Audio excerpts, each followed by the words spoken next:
بسم اللہ الرحمن الرحیم۔ محترم ناظرین السلام علیکم۔ ناظرین، دنیا بھر کے مسلمان فلسطین سے محبت کیوں کرتے ہیں؟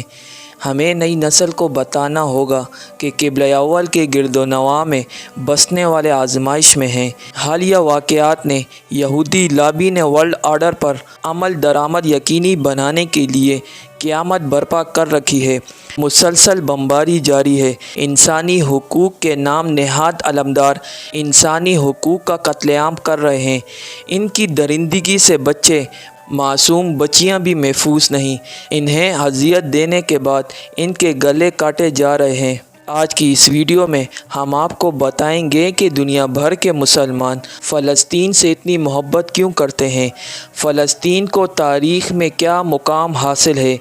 اس مقدس سرزمین کے بارے میں آج آپ کو کچھ ایسی ایمان افروز باتیں فراہم کی جائیں گی جو یقیناً آپ کے علم میں اضافے کا باعث ہوں گی، لہٰذا آپ سے گزارش ہے کہ ویڈیو کو آخر تک ضرور دیکھیے گا۔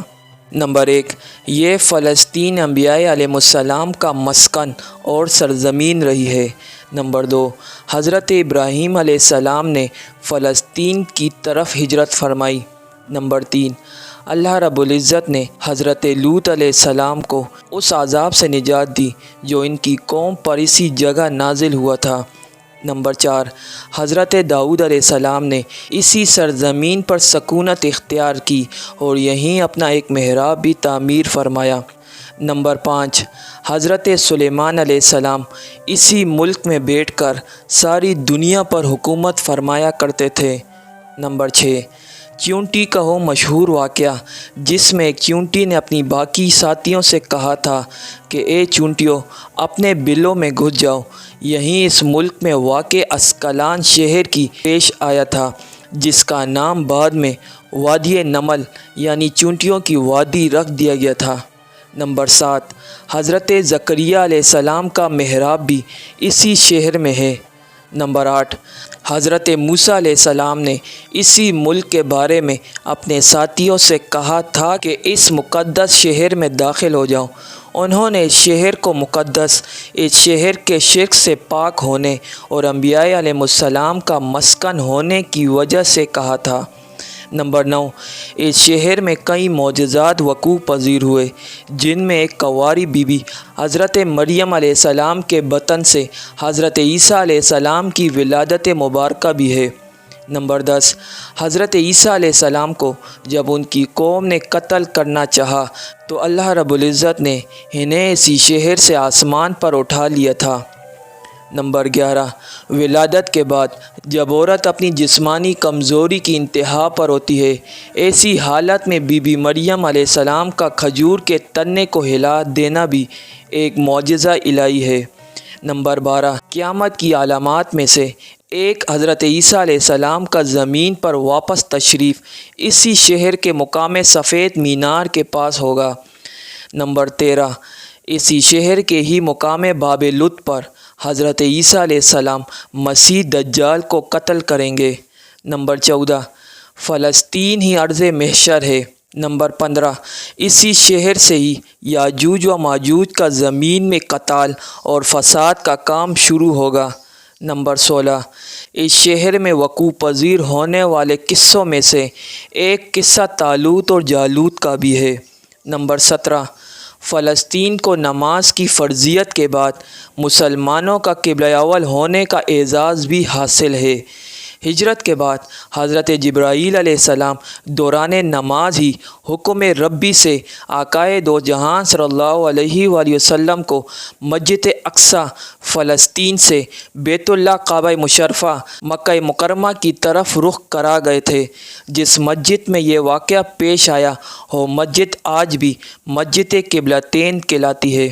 نمبر 18، رسول اللہ صلی اللہ علیہ وآلہ وسلم معراج کی رات آسمان پر لے جانے سے پہلے مکہ مکرمہ سے یہاں بیت المقدس فلسطین لائے گئے۔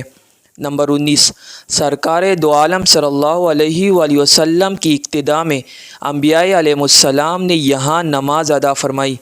اس طرح فلسطین ایک بار پھر سارے انبیاء علیہ السلام کا مسکن بن گیا۔ نمبر 20، سیدنا ابو ذر غفاری رضی اللہ تعالیٰ عنہ کہتے ہیں کہ میں نے رسول اللہ صلی اللہ علیہ وآلہ وسلم سے عرض کیا کہ زمین پر سب سے پہلی مسجد کون سی بنائی گئی تھی؟ تو آپ صلی اللہ علیہ وآلہ وسلم نے فرمایا کہ مسجد الحرام یعنی خانہ کعبہ۔ میں نے عرض کیا کہ پھر کون سی مسجد بنائی گئی تھی؟ تو آپ صلی اللہ علیہ وآلہ وسلم نے فرمایا کہ مسجد اقصیٰ یعنی بیت المقدس۔ میں نے پھر عرض کیا کہ ان دونوں کے درمیان کتنا فاصلہ تھا؟ آپ صلی اللہ علیہ وآلہ وسلم نے فرمایا کہ 40 برس کا، اور تو جہاں بھی نماز کا وقت پالے وہیں نماز ادا کر لے، پس وہ مسجد ہی ہے۔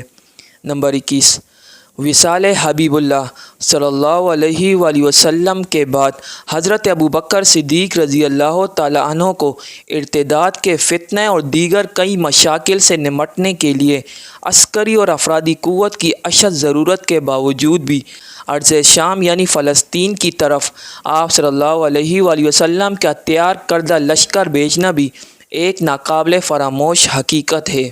نمبر 22، اسلام کے سنہری دور فاروقی میں دنیا بھر کی فتوحات کو چھوڑ کر محض فلسطین کی فتح کے لیے خود سیدنا عمر رضی اللہ تعالیٰ عنہ کا چل کر جانا اور یہاں پر جا کر نماز ادا کرنا اس شہر کی عظمت کو اجاگر کرتا ہے۔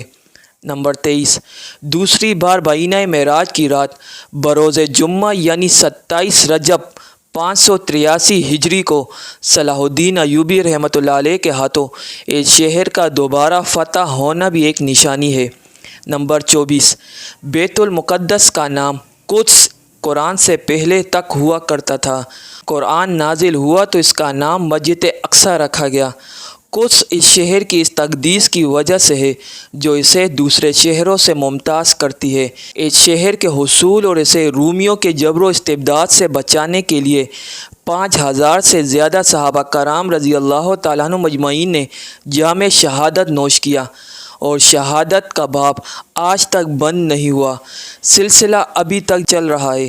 یہ شہر اس طرح شہیدوں کا شہر ہے۔ نمبر 25، مسجد اقصیٰ اور بلاد شام کی اہمیت بالکل حرمین اور شریفین جیسی ہی ہے۔ جب قرآن پاک کی یہ آیت والتین والزیتون وطور سین وہذا البلد الامین نازل ہوئی تو ابن عباس رضی اللہ تعالیٰ عنہ کہتے ہیں کہ ہم نے بلاد شام کو التین یعنی انجیر سے، بلاد فلسطین کو الزیتون زیتون سے، اور الطور سینین کو مصر کے پہاڑ کوہ طور جس پر جا کر حضرت موسیٰ علیہ السلام اللہ رب العزت سے کلام کیا کرتے تھے سے استدلال کیا۔ نمبر 26، اور قرآن پاک کی یہ آیت مبارکہ وَلَقَدْ كَتَبْنَا فِي الزَّبُورِ مِن بَعْدِ الذِّكْرِ أَنَّ الْأَرْضَ يَرِثُهَا عِبَادِيَ الصَّالِحُونَ سے یہ استدلال لیا گیا کہ امت محمد صلی اللہ علیہ وآلہ وسلم حقیقت میں اس مقدس سرزمین کی وارث ہے۔